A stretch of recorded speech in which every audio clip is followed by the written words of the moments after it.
Hello प्यारे बच्चों, कैसे हो आप सभी लोग। बच्चों, आज इस लेक्चर में हम डिस्कस करने वाले हैं मरकज जो कुव्वत सेंटीपीटल फोर्स की वजाहत कीजिए। और ये सवाल जो है आज अपने को जो हम यहाँ पर ये देख रहे हैं, ये सवाल आपको एग्जाम में 2 मार्क के लिए पूछा जाता है। तो अभी सवाल ये है कि हम इसका ये जो सवाल है इसका जवाब कैसे बनाए। ठीक है, तो सबसे पहले हम यहाँ पर कंसेप्ट को समझेंगे।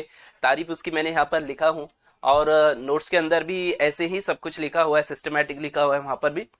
तो चलिए स्टार्ट करते हैं। तो यहाँ पर हम इसकी जो तारीफ बयान कर रहे हैं, जवाब इसका जो बताने वाले हैं, उसमें हमें क्या करना है। सबसे पहले हम यहाँ देखते हैं मरकज जो कुव्वत।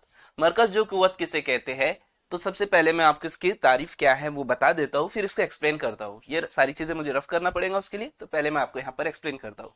देखिए, मरकज जो कुव्वत क्या है, किसे कहते हैं। दायरी हरकत के लिए जिम्मेदार इसरा की सिमत मरकज की जानिब होती है, जिसे मरकज जो इसरा कहते हैं। ठीक है, अभी पहले मैं आप लोगों को यहाँ पर यह समझा देता हूँ मरकज जो इसरा कैसे कहते कैसे है।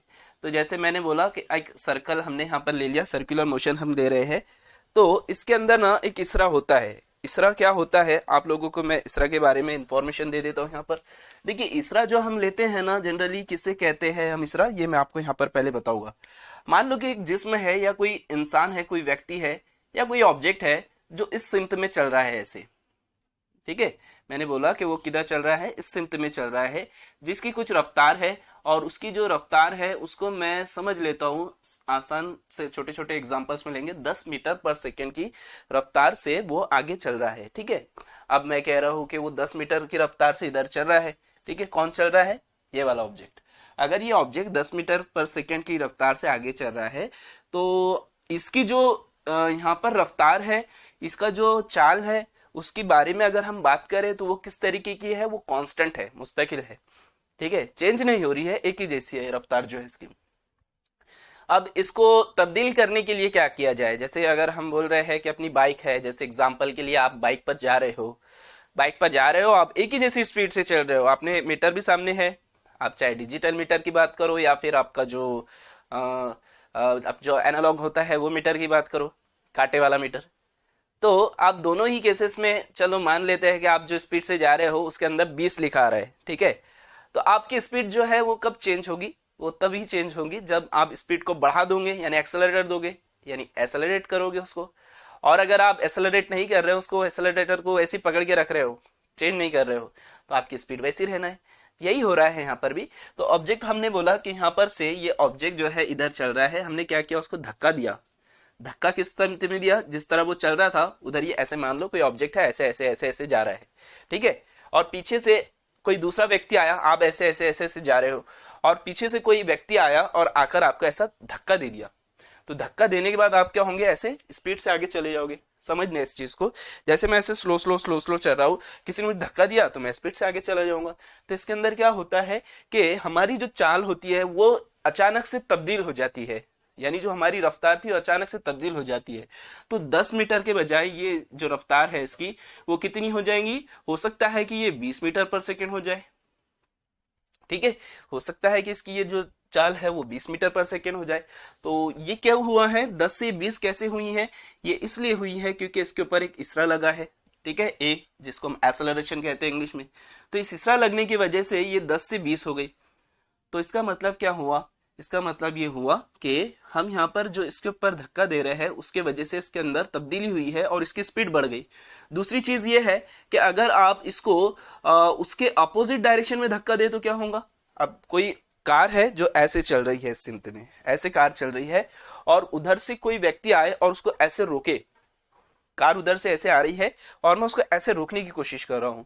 तो रोकने की कोशिश करूंगा तो कार की स्पीड क्या होगी। अब इतनी बड़ी बात, कार हम रोक तो नहीं सकते है। ठीक है, इमेजिन कर रहे हैं जो कार है वो स्लो स्लो आ रही है, एकदम स्लो स्लो आ रही है, कम कम स्पीड से, और हम उसको ऐसे रोक रहे हैं। तो रोकने की वजह से क्या होगा, और कार जो है स्लो स्लो आ रही है तो हम उसको रोक रहे हैं, तो हम देखेंगे वहां पर कि कार जो है वो उसकी स्पीड जो होंगी वो कम होंगी धीरे धीरे। अगर वो इसकी स्पीड कम हो रही है तो हम यहाँ क्या कह सकते हैं कि अगर उसके ऊपर धक्का इधर से दिया जाए, जिस सिमत में से वो आ रही थी उसके मुखालिफ सिम से, तो उसकी स्पीड क्या होगी, कम होगी। तो अगर पहले 10 थी तो हो सकता है वो 10 से किधर चले जाए, वो 5 की तरफ चले जाए। तो दो चीजें हैं, अगर ऑब्जेक्ट इधर जा रहा है, पीछे से धक्का मारूंगी उसी सिमत में, तो उसकी स्पीड बढ़ जाएगी। और अगर ऑब्जेक्ट उधर साइड से आ रहा है और उसको धक्का मारूंगी, इधर से ऑब्जेक्ट जा रहा है, उधर से धक्का लगा तो उसकी स्पीड कम हो जाएगी। ये दो चीजें होगी। तीसरा ये है कि अगर ऑब्जेक्ट को आपने इधर से धक्का दिया तो, यानी उमूदी तौर पर, यानी अगर ऐसे आप चल रहे हो और धक्का आपको जो लगा है वो इस सिमत में लगा है, यानी 90 डिग्री के एंगल से, तो क्या होगा, आप ऐसे चलते चलते चलते चलते आप जो होंगे वो किधर चले जाएंगे, आप ऐसे टर्न ले लेंगे। यानी कोई ऑब्जेक्ट टर्न कब लेता है, हम यहाँ पर यही देख रहे हैं कि अगर कोई पार्टिकल है जो इस तरीके से चल रहा था तो वो कब टर्न लेगा, वो इस तरीके से टर्न लेते हुए चलता रहेगा। कब तक ये टर्न लेगा, जब तक के उसको एक इसरा मिलता रहेगा जो किस तरीके से उसको उम्मीद हो, क्योंकि यहाँ पर ये टर्न कैसे लिया इसने, ऑब्जेक्ट ने जब उसको धक्का मिला क्योंकि वो आगे भी जा रहा था और उसको इधर से फोर्स भी लगी तो वो ऐसे टर्न ले लिया। तो ये टर्न जो ले रहा है कंटिन्यूअसली, अगर उसको इसी तरीके से इसरा अगर मिलता रहा तो वो इस तरीके से घूमता रहेगा घूमता रहेगा। तो ये जो घूम रहा है ऑब्जेक्ट, यानी ये जो पार्टिकल है ये जो घूम रहा है, ये किसकी वजह से घूम रहा है, ये घूम रहा है एक उसको इसरा मिल रहा है। और वो इसरा किस सिमत में है, वो इसरा हमेशा उसको परपेंडिकुलर रहेगा, यानी इधर की सिमत में। दो चीजें, आप ऐसे बोल दो या फिर आप ऐसे बोल दो, तो हम इधर का मिटा देते हैं, बाहर का नहीं रखते, हम अंदर का ही रखते हैं। तो वो इसरा जो मिल रहा है उसको, वो किधर है, वो मरकजी की जानिब है। मरकज ये है, मरकजी की जानिब इसरा उसके ऊपर लग रहा है। और जो निस्फ कुत्र है उसकी सिमत किधर रहती है, इधर रहती है आर बार की। तो हम यहाँ पर देख रहे हैं एक कुव्वत है, एक इसरा है जो उसके इधर लग रहा है मरकज की जानिब, जिसे हम कहते हैं मरकज जो इसरा, क्योंकि वो मरकज सिमत में है। तो ये इसरा वो इसरा होता है जिसके वजह से हम यहाँ पर क्या देख रहे हैं कि ऑब्जेक्ट जो है वो दायरवी हरकत कर रहा है, वरना ऑब्जेक्ट तो सीधा सीधा चल रहा था। सीधे सीधे ऑब्जेक्ट को चलने के बाद ही खींचा है ना, कैसे हम सर्कुलर मोशन कैसे करते हैं आपने देखा है, पत्थर को धागे से बांध दो, धागे से बांध कर उसको घुमाओ, तो वो जब घूमेगा तो क्यों घूम रहा है, क्योंकि हमने उसको पकड़ के रख रहे हैं ना, मतलब पत्थर ऐसे जाना चाह रहा है ऐसे जाना चाह रहे हैं, हम उसको इधर खींच के रख रहे हैं उम्मीदी तौर पर। तो वो ऐसे जब जाएगा तो उसको हम जब उम्मीदी तौर पर खींच के रख रहे हैं तो हम देख रहे हैं कि वहां पर वो जो इसरा वहां पर आ रहा है वो कैसा रह रहा है, उसको 90 डिग्री के एंगल पर रह रहा है। तो वहां पर हम कह सकते हैं कि वो जो इसरा उसके अंदर लग रहा है उसकी सिमत किधर है, मरकज की जानिब है, जिसकी वजह से हम उसको कहते हैं मरकज जो इसरा। तो और मरकज जो इसरा का जो जाब्ता होता है वो ये जाब्ता है, A R bar is equal to minus omega R square. यहाँ पर माइनस साइन क्यों आया है, क्योंकि ए बार और आर बार जो है इन दोनों की जो सिमत है वो मुखालिफ है एक दूसरे के। अगर मुखालिफ सिमत में है तो ही हम यहाँ पर इस तरीके से इसको दिखा सकते हैं। आगे क्या करना है, अब ऐसी कुव्वत जो मरकज जो इसरा मुहैया करवाती है, ठीक है। अब हम यहाँ पर बात करने वाले हैं मरकज जो कुव्वत की। तो मरकज जो कुव्वत क्या होगी, ऐसी कुव्वत जो मरकज जो इसरा मुहैया करवाती है उसे ही हम क्या कहते हैं, मरकज जो कुव्वत कहते हैं। यहाँ पर हम उसको यही कह रहे हैं कि वो जो कुव्वत बनेगी वो कौन सी कुव्वत है, मरकज जो कुव्वत है। तो मरकज जो कुव्वत का जाब्ता क्या बनेगा फिर, तो अब हम मरकज जो कुव्वत का जाब्ता लिखते हैं। मरकज जो कुव्वत का जाब्ता होता है एफ बार, उसको हम शॉर्ट में ना, क्योंकि हम उसको सेंट्रीपिटल, इंग्लिश में सेंट्रीपिटल फोर्स कहते हैं ना, इसीलिए हम उसको एफ सी पी एफ यानी सेंट्रीपिटल फोर्स इस तरीके से भी लिखते हैं, एफ भी लिखते हैं, ऐसा कुछ भी नहीं है। और फॉर्मूला होता है एम ओमेगा की कुव्वत 2 R1। माइनस साइन इसलिए आया है क्योंकि यहाँ पर जो सेंट्रीपिटल फोर्स होती है उसकी भी सिमत जो होती है वो सेंटर की जानिब ही होती है, दायरे के मरकज की जानिब ही होती है, तो इसीलिए। और यहाँ पर जो आर है इसके अंदर उसकी अपोजिट है, यानी मरकज की जानिब अगर यहाँ पर बात करेंगे एफ की डायरेक्शन इधर और जो आर है उसकी डायरेक्शन इधर, तो दोनों की सिमत कैसी होगी, एक दूसरे की मुखालिफ होगी, तो इसलिए माइनस साइन आ गया। तो यहाँ पर ये जाब्ता बन गया आपका किसका, मरकज जो कुव्वत का। तो ये हो गया पहला पॉइंट। अब अपना क्वेश्चन 2 मार्क के लिए है तो कम से कम अपने को 4 पॉइंट इसके अंदर बनाना पड़ेगा, तो हमने 2 पॉइंट यानी 1 पॉइंट तो अभी यहाँ पर बना दिए। अब दूसरा पॉइंट क्या बनाएंगे हम यहाँ पर, इसका दूसरा पॉइंट जो है, अब यहाँ पर देखो टेंशन लेने की जरूरत नहीं है, 2 मार्क का क्वेश्चन है, 4 पॉइंट बनाना है, तो कैसे बनाएंगे, अपने को खुद से ही बनाते चले जाना है और जो जो उसके बारे में अपने को इन्फॉर्मेशन है ना वो लिखते चले जाना है। जैसे यहाँ पर मरकज जो कुव्वत, अभी यहाँ पर क्या कह सकते हैं, कद्र की शक्ल में,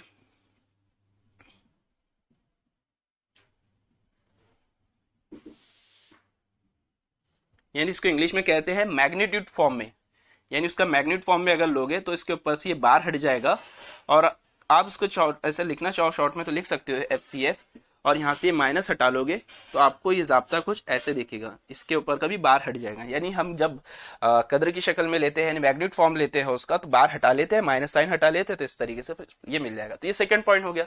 अब इसी तरह और 2 पॉइंट दे दो, आपका काम खत्म। देखो क्वेश्चन 2 मार्क के लिए अगर आया तो क्या क्या लिखना, अगर ऐसा क्वेश्चन पूछा अगर आपको, तो पहले पॉइंट में उसकी डेफिनेशन लिखना, तारीफ, दूसरे में थोड़ा उसके बारे में बेसिक इन्फॉर्मेशन, तीसरा में इसमें भी थोड़ी सी जो भी आपको बेसिक इन्फॉर्मेशन आती है, दूसरे और तीसरे में बेसिक इन्फॉर्मेशन, चौथे में क्या करना है, एक मिसाल उसकी दे देना, बस काम हो जाएगा। तो इस तरीके से आप जवाब बनाना।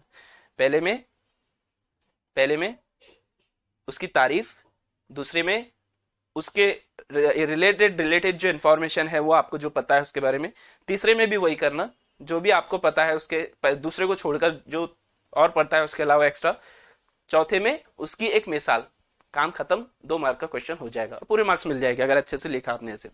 ठीक है, नीचे का दिख रहा है, चलिए ठीक है, मैं ये सब रफ करता हूँ। अब ठीक है, अगर इधर का नहीं दिख रहा होगा आप लोगों को तो मैं इधर का आपको बता देता हूँ। ठीक है, चलो अभी इसको आप स्क्रीनशॉट, मतलब इसको आप लिख के रख लीजिए अपने पास में, क्योंकि मैं रफ कर देता हूँ इसको और आगे का 3rd पॉइंट और 4th पॉइंट बताता हूँ। तो हम एक बार फिर से 2nd पॉइंट को ऊपर से लिख देता हूँ मैं। तो कदर की शक्ल में हम इसको कैसे लिख सकते हैं, कदर की शक्ल में जैसे मैंने अभी बताया था आपको, F is equal to, minus हट जाएगा इसमें का, तो हम लिखेंगे m ओमेगा की कुवत 2r, ये हो गया इसका जाब्ता। अब इसके अलग अलग मुख्तलिफ शक्लें भी आप बना सकते हो, जैसे अगर आपको और शक्लों में लिखना है इसको तो आप ऐसे लिख सकते हो, m v की कुवत 2 बाय r, एक इसका ये भी फॉर्मूला है। और एक और फॉर्मूला बता देता हूं, एम वी ओमेगा, ये कहां से ला रहे हैं हम, अपने पास एक जाब्ता है v बराबर r ओमेगा, तो इसी को हम क्या कर रहे हैं, इसके अंदर सब्स्टिट्यूट करते चले जा रहे हैं और ऐसे अलग अलग शक्लें इसके बना लिए। तो ये हो गया इसका दूसरा पॉइंट।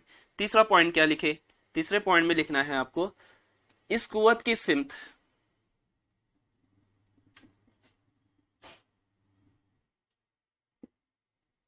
मरकज की जानिब होती है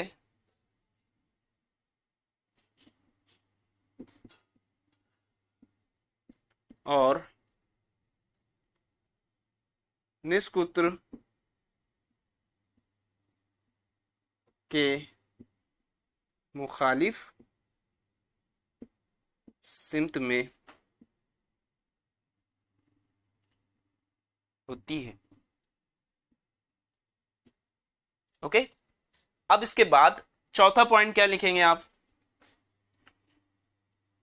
चौथा पॉइंट में आपको लिखना है मिसाल, तो मैं यहां पर लिख रहा हूं 4th पॉइंट, मिसाल। ठीक है, नीचे का दिख रहा है, चलिए इसके एक एग्जांपल दे देते हैं और ये हो जाएगा आपका टॉपिक कंप्लीट। तो एग्जांपल में आप लिख सकते हो, पत्थर को धागे से बांधकर उफकी दायरे में, यानी हॉरिजॉन्टल सर्कल में, उफकी दायरे में, या कैसे भी घुमाओ कोई फर्क नहीं पड़ता, उफकी में घुमाओ या फिर इंतसाबी में घुमाओ चलेगा, इंतसाबी में, सॉरी इंतसाबी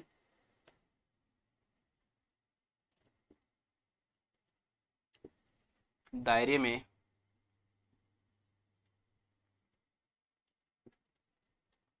घुमाया जाता है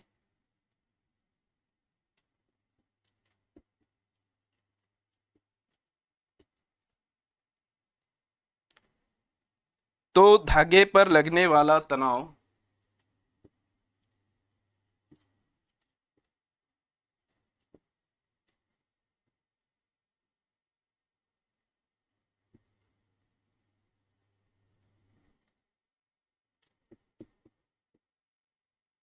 मरकज जो कुव्वत मुहैया करवाता है। मैं आपको इसलिए एक एक पॉइंट लिख के दे रहा हूँ स्लो स्लो, ताकि आपको ये सारी चीजें अच्छे से समझ में आए और नोट्स भी आपके पास बने। मुहैया करवाता है, ये होगी इसकी एक एग्जाम। क्लियर हो गई होंगी आप सभी को ये डेफिनेशन किस तरीके से है, सारी चीजें समझ में आई होंगी। ओके ठीक है, चल ठीक है। तो बच्चों इस लेक्चर में मैंने आपको यहाँ पर मरकज जो कुव्वत क्या है ये बताया हूँ, और मरकज इसकी हमने एक एक चीज लिखी है। तो ये जो लेक्चर है, अभी हमारे जो लेक्चर में यहाँ पर लेने वाला हूँ, वो हर लेक्चर हमारा इसी तरह, हर लेक्चर के अंदर एक सेपरेट टॉपिक में लूंगा, कंबाइंड टॉपिक में नहीं लूंगा। उससे ये हो जाता है कि बच्चों को समझ में नहीं आता है कि ये लेक्चर के अंदर कौन सा टॉपिक है, दूसरे लेक्चर के अंदर कौन सा टॉपिक है। इसलिए हर लेक्चर का मैं, चाहे वो लेक्चर 1 मिनट का या 2 मिनट का क्यों ना बने, कोई मसला नहीं है, लेकिन हर लेक्चर के लिए मैं एक सेपरेट लेक्चर लूंगा, हर टॉपिक के लिए एक सेपरेट लेक्चर लूंगा, उसमें आपको वही टॉपिक समझाऊंगा। जैसे इस लेक्चर में मैंने आपको मरकज जो कुव्वत क्या है इसके अंदर समझाया हूँ। इसके बाद वाले लेक्चर में मैं दूसरा वाला जो लेक्चर इसका लूंगा उसमें आपको मरकज ग्रेस कुव्वत समझाऊंगा, ठीक है। तो इससे कैसा है, बच्चे को जो टॉपिक देखना रहेगा वो बराबर उसी टॉपिक के ऊपर जाके उस टॉपिक को समझ पाएगा। वरना होता यह है कि दो दो एक एक दो दो डेढ़ डेढ़ घंटे का लेक्चर बना लेते हैं जिसमें सारी चीजें कंबाइन हो जाती है, फिर बच्चों को कंफ्यूजन होता है कि कौन सा टॉपिक किस लेक्चर में पढ़ा है। इसलिए इस साल से 2024 का जो हमारा नया कोर्स है उसके अंदर जो मैंने बहुत सारे चेंज किया हूँ, मॉडिफिकेशन किया हूँ, जिसमें यहाँ पर आपको नया हर टॉपिक के लेक्चर सेपरेट सेपरेट भी मिलेंगे, और इस तरीके से रिकॉर्डेड लेक्चर भी मिलेंगे, लाइव लेक्चर भी मिलेंगे, लाइव डाउट सेशन भी इसके अंदर मिलेंगे, जो कि आपको जब भी कोई चीज समझ में नहीं आती है तो अपना माइक ऑन करके आप पूछ सकते हैं मुझसे, ठीक है। तो अगर इसके अलावा भी अगर आपको कुछ समझ ना रहा, कुछ प्रॉब्लम रहा, तो आप मुझे बिल्कुल बता सकते हैं। तो स्टडी करते रहिए, बेस्ट ऑफ